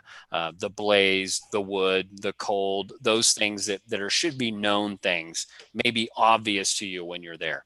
And I want to plug next week's show. Again, we're going to be talking about metal detecting. If you think you're in the right spot and you think that the treasure chest may be intentionally buried or hidden in a manner that you're not going to obviously trip over it, even if you're within 12 feet of it. And maybe Mother Nature has done a good job of hiding it. So we're going to have a guest on. His name is Chesney. He has a channel called Adventures in Dirt. I'll put the link in the description below if you want to go check out some of his videos and get to know him a little bit before. But he does an awesome job in presenting and putting his channel together. I could learn a lot from him on that. But we're going to have him next week and another guest panel member talking about, metal detecting and that kind of stuff if you're in the correct area. So I think that'll be a good show. That's going to be good for you guys. It'll be interesting. It's just a different way and just something else to talk about that's a little different from the norm. So again, guys, we appreciate all you guys coming out in the chat room and spending a couple hours with us. We wouldn't have a show if it wasn't for you guys. So if you like this show, we appreciate it if you give it a like. Again, we like to ask at the end of the show, because at the beginning of the show, it's just about liking whoever's in the show or whatever. We want you to like it because of the content and the stuff that we talk about, and if you think it's useful or fun and entertaining. So if you like this show, great, give it a like. If not, hey, there's another button for you as well. And if you're not already a subscriber of the show, hey, I'd ask you to subscribe only if you like what you're seeing, you'd like to get more of this stuff, and you can click the subscribe and hit the bell icon so you get notifications when we go live or when we're having upcoming shows. So we appreciate you guys, again, coming out and spending a couple hours with us.